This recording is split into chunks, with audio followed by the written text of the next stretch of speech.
Yes, guys, welcome to the next video. So in this one, we're going to be looking at ranges and consolidations. So until now, we've pretty much covered the core concepts of the technical strategy that we're going to be using. Of course, we looked at points of interest, different types of order blocks, market structure, liquidity, everything to do with that. So now let's actually understand how we trade in different types of market conditions. So as you know, there's two main types of market conditions. You've got ranges and consolidations, and then you've got expansions and continuations. So why do we actually have consolidations? So the literal reason for that is because there's an equal number and volume of buy and sell orders. So as you can imagine, for every buy order that happens at the time, it's compensated by another sell order of the same amount of volume. So what that means is price is very stable and doesn't move anywhere, doesn't move up or down. Just really, it just really consolidates as seen below. So there's a buildup of liquidity and orders on both sides of the marketplaces. So you can understand when there's a consolidation, you're going to have buy side liquidity, sell side liquidity. There may be times where you have equal highs, equal lows, trend line liquidity as well. And all of this buildup eventually will be swept out. And once liquidity is taken, so all the stop losses from here, all the stop losses from here, price will come eventually to take it out and then expand. And that's just part of the price cycle. The next stage after consolidation is the expansion stage. So how to actually trade in a range.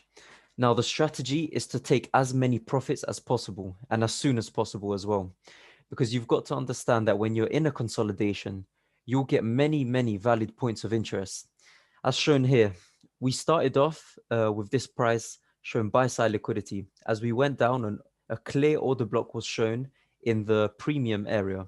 So when we got to the low, we started buying up again. And then once we got to the premium area, we mitigated this right here, came back down, and then mitigated this order block that was created right there. So what we've started to create is a bit of a retail channel, as you would call it. And that's exactly what consolidation is. The volume is decreasing and decreasing. Because if we saw a step up in volume, then we'd start to see massive spikes to the upside, as we're starting to see here. Now, this is where the consolidation is started to stretch out a bit, and price is actually starting to take some of the liquidity that we've created before. So for example, this price move right here would have taken that buy side liquidity. As soon as that happens, what can we expect? Some sell side happening, of course. The thing is, with ranges and consolidations, there's going to be many areas where you get points of interest, like order blocks or breaker blocks, or whatever it may be. But not every single one of them is valid.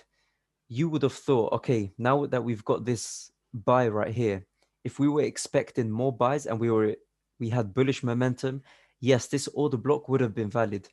However, because we're in a consolidation, what that means is that price does not actually respect certain points of interest as if we were trading within an expansion or a continuation trade.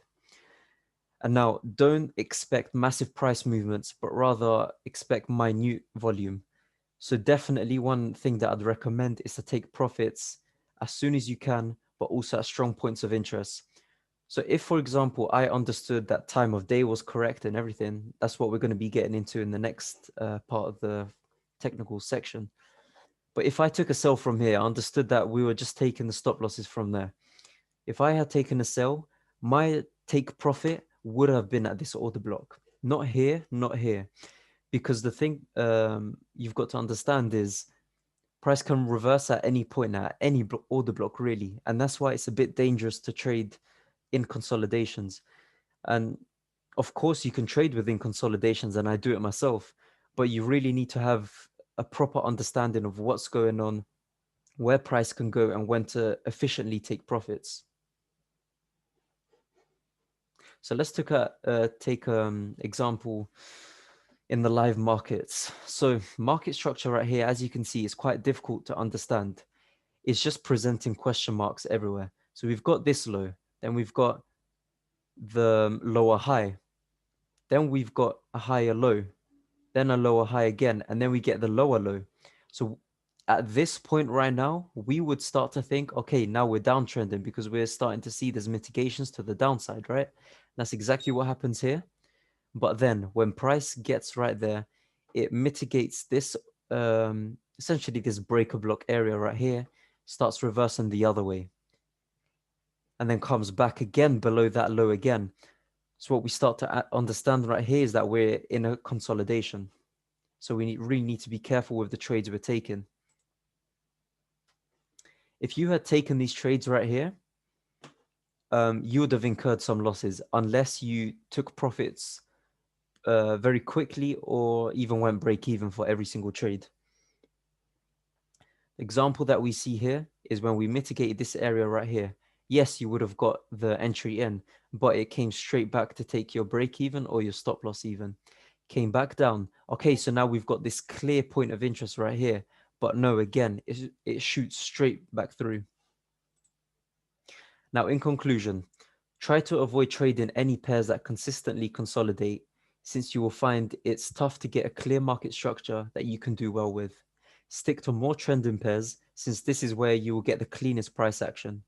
Some of the best examples of consolidating pairs is Euro GBP and AED NZD, because the two types of, or the four types of markets, in relationship to each other, Euro GBP, AED, NZD, they're very similar to the way they move because their economies um, may be quite similar in terms of fundamentals, whether it's their trades, their exports. There's various reasons, but we're obviously going to look at that in the fundamental section in more detail. But just to understand this, it's much better to trade expansions and continuations.